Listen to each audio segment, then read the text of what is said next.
Regardez cette vidéo jusqu'à la fin parce que dans cette vidéo, je vous apporte les actualités récentes du Real de Madrid.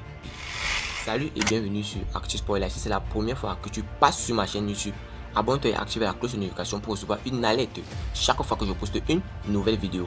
Entrons direct dans le vif du sujet. Un nouveau talent débarque au Real Madrid après Arda Güler. Et ça continue au Real Madrid. Après l'arrivée du crack turc Arda Güler, le Real Madrid continue sa saga en s'offrant à nouveau les services du jeune Brésilien Vinicius Tobias. S'il y a quelques jours Fabrizio Romano informait que le Real Madrid et le Shakhtar Donetsk étaient au stade de la signature des contrats pour le nouveau transfert du RB brésilien Vinicius Tobias à Madrid, ce lundi, c'est chose faite. L'arrière droit brésilien est à nouveau prêté jusqu'en juin 2024 pour des frais de 500 000 € au Real. Le deal comprend une clause d'option d'achat de 15 millions d'euros non obligatoire. Avec ses 19 ans, il revient donc au Real Madrid, comme prévu. Fabrizio Romano martèle que le retour de Vinicius Tobias chez les Madrilènes est déjà officiel. Affaire officielle et conclue, peut-on lire sur son compte Twitter. C'est confirmé, Carlo Ancelotti veut se débarrasser d'un joueur. La saison 2023 à 2024 démarre ce lundi pour le Real Madrid de Carlo Ancelotti. L'entraîneur italien a clairement indiqué qu'il ne comptait pas sur Jesus Valiero, mais le joueur insiste pour rester. Carlo devient le deuxième manager de la dernière décennie à entamer sa troisième saison à la tête de l'équipe merengue, après José Mourinho entre 2010 et 2012. Avec la débâcle à l'Etihad Stadium contre Manchester City. Malgré tout, le président Florentino Pérez, lui, a gardé confiance. Selon les derniers rapports, Jesus Valiero ne fait pas partie des plans de Carlo Ancelotti. Il a dit aux joueurs qu'il ne comptait pas sur lui la saison prochaine. Pourtant, le défenseur de 26 ans aimerait rester au Santiago Bernabéu. Il a un contrat avec Los Blancos jusqu'en juin 2025 et a une valeur marchande de 2 millions d'euros. Le Real Madrid met à la porte Aurélien Tchouaméni. Le Real Madrid est prêt à transférer le Français Aurélien Tchouaméni. Des écuries anglaises sont à l'affût. Les clubs de Première Ligue ont été alertés de la disponibilité d'Aurélien Tchouaméni au Real Madrid. Selon le quotidien Marca, le milieu de terrain français pourrait être vendu car le Real cherche des fonds pour financer le transfert de Kylian Mbappé. Le Real demande 75 millions pour Tchouaméni. Le Real prévoyait d'attendre l'année prochaine pour acquérir Mbappé sans rien payer, mais le PSG étant prêt à vendre immédiatement, les merengues envisagent de passer à l'action. L'ancien bordelais pourrait donc être sacrifié en vue de l'acquisition du Bondinois. Bien sûr, il faudra encore trouver la majorité de la somme pour boucler l'opération. Tchouaméni est donc susceptible d'être sacrifié. Le Real Madrid espère récupérer 75 millions d'euros sur sa cession. Un prix important et qui se rapproche des 80 millions d'euros déboursés sur son achat il y a un an, en provenance de Monaco. Liverpool, Newcastle, Arsenal et Manchester United ont tous été cités comme des candidats pour la signature de l'international tricolore. Quand des géants de place sont en concurrence pour le recrutement d'un joueur, les enchères peuvent monter très haut. Les responsables merengues s'en frottent les mains. Je ne pourrai jamais m'approcher de lui, Bellingham révèle son adversaire le plus coriace.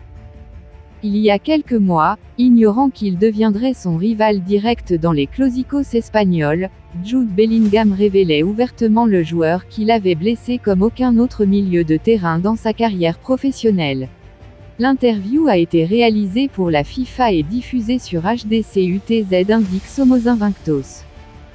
Au cours de la conversation, le joueur vedette du Real Madrid a montré son respect et son admiration pour le milieu de terrain qui a récemment signé pour le FC Barcelone. Ce milieu de terrain n'est autre qu'Ilkay Gundogan. Ils se sont rencontrés en Ligue des Champions et Gundogan l'a vaincu avec autorité. Jude n'a pas hésité à admettre qu'il se sentait incapable de rivaliser sérieusement avec lui. En fait, il sentait qu'il ne pouvait même pas s'approcher suffisamment pour organiser des duels individuels. Bellingham a été martyrisé contre Gundogan. Je n'oublierai jamais la fois où j'ai joué contre Gundogan. Nous avons joué contre eux, Manchester City, et il était très bon, je pense qu'il a marqué pour nous. Et nous les avons joués à domicile et il était plus impliqué comme un 6, dans un double pivot. Honnêtement, je ne pourrais jamais m'approcher de lui. Le nombre de fois où j'ai voulu lui mettre la pression en pensant qu'il ne regardait pas et que je pouvais lui reprendre le ballon. Et il est juste reparti d'une touche. Un joueur très intelligent. C'est la première fois que je me dis, oh mon Dieu, je ne peux pas m'approcher de lui, je ne peux même pas le toucher ni le tacler, a révélé en juin le joueur qui vient de fêter ses 20 ans. Avant de continuer, nous tenons à remercier notre nouveau sponsor pour ce partenariat et vous aussi nos observateurs pour le soutien inconditionnel que vous accordez à la chaîne. Inscrivez-vous sur un XBet en utilisant notre nouveau code promo ActuSportLive comme c'est écrit sur l'affiche. Par conséquent, vous recevrez tous les nouveaux bonus à un XBet commençant par un bonus allant jusqu'à $150 sur tous vos premiers dépôts effectués et plus encore. Merci encore, nous allons continuer. Vinicius récompensé pour sa lutte contre le racisme. Le joueur du Real Madrid Vinicius a reçu 2 médailles de la part de la fédération brésilienne pour avoir promu une loi contre le racisme au Brésil. Il a aussi vu ses empreintes de pied entrer au Maracana Walk of Fame. Lors d'une cérémonie au stade Maracana au cours de laquelle la loi contre le racisme qui porte son nom a été mise en place, Vinicius Junior a été décoré ce mercredi des principales distinctions décernées par les assemblées régionales et municipales de Rio de Janeiro. C'est un jour très spécial et j'espère que ma famille est très fière.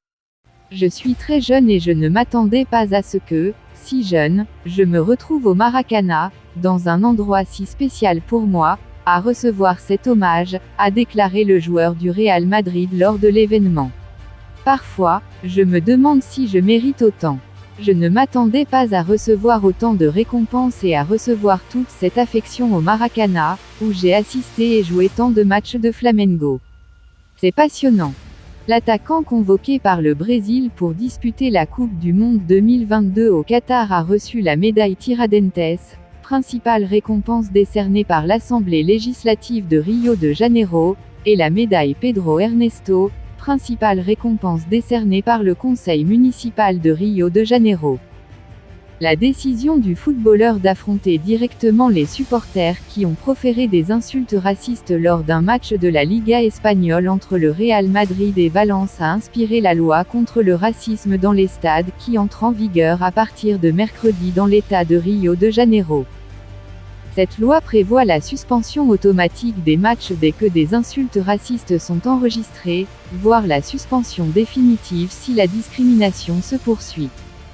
La loi dite « Vini Junior » établit également le protocole de lutte contre le racisme, qui indique à tout citoyen comment signaler un comportement raciste à toute autorité dans un stade.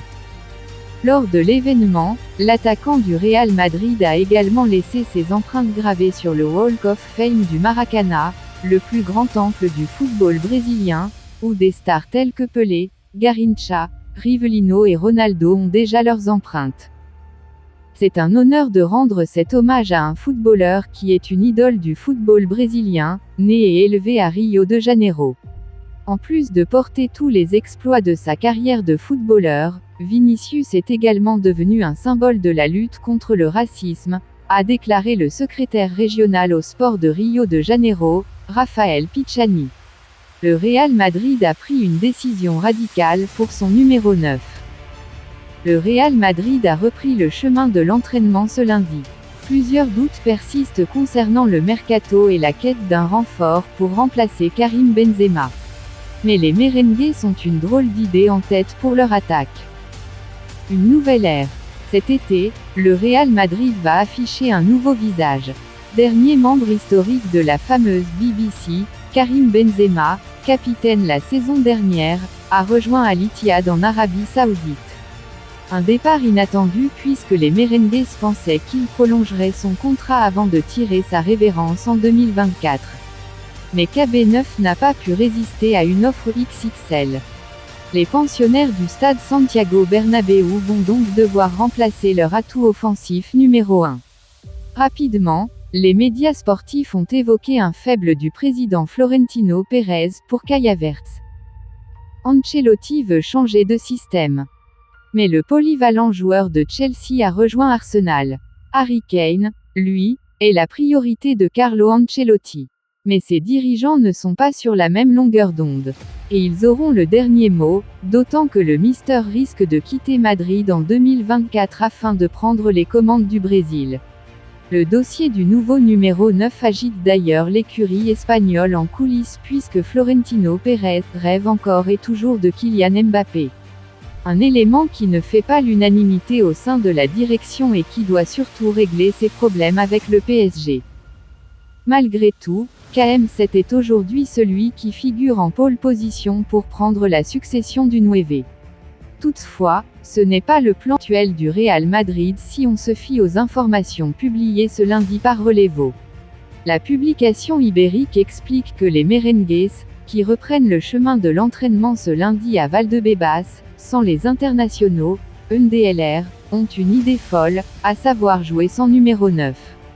En effet, Relevo explique que Carlo Ancelotti a déjà son 11 de départ dans la tête. Une équipe qu'il veut faire jouer en 4-4-2. Pas de vrai numéro 9 dans le 11. Après avoir longtemps utilisé le 4-3-3, le club de la capitale espagnole veut utiliser ce nouveau système. Devant Thibaut Courtois, qui sera logiquement titulaire dans les cages, on retrouvera un quatuor Carvajal, Militao, Alaba, Fran Garcia, préféré à Ferland Mendy.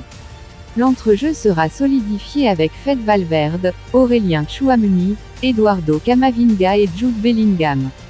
Les deux vétérans, Luka Modric et Toni Kroos, seraient sur le banc. Enfin, Vinicius Junior et Rodrigo seront associés devant. Cette nouvelle équipe type sera donc sans pur numéro 9, même si Joselu est présent, il est remplaçant, NDLR. Un pari risqué, mais le Real Madrid a l'air sûr de lui. C'est aussi une bonne solution afin qu'Ancelotti puisse utiliser plus de milieux, un poste où il a du monde. D'ailleurs, Relevo précise que le mercato madrilène a été pensé cet été avec cette idée d'évoluer en 4-4-2. L'arrivée d'Arda Güler s'inscrit donc dans cette logique. Une décision ferme pour l'instant.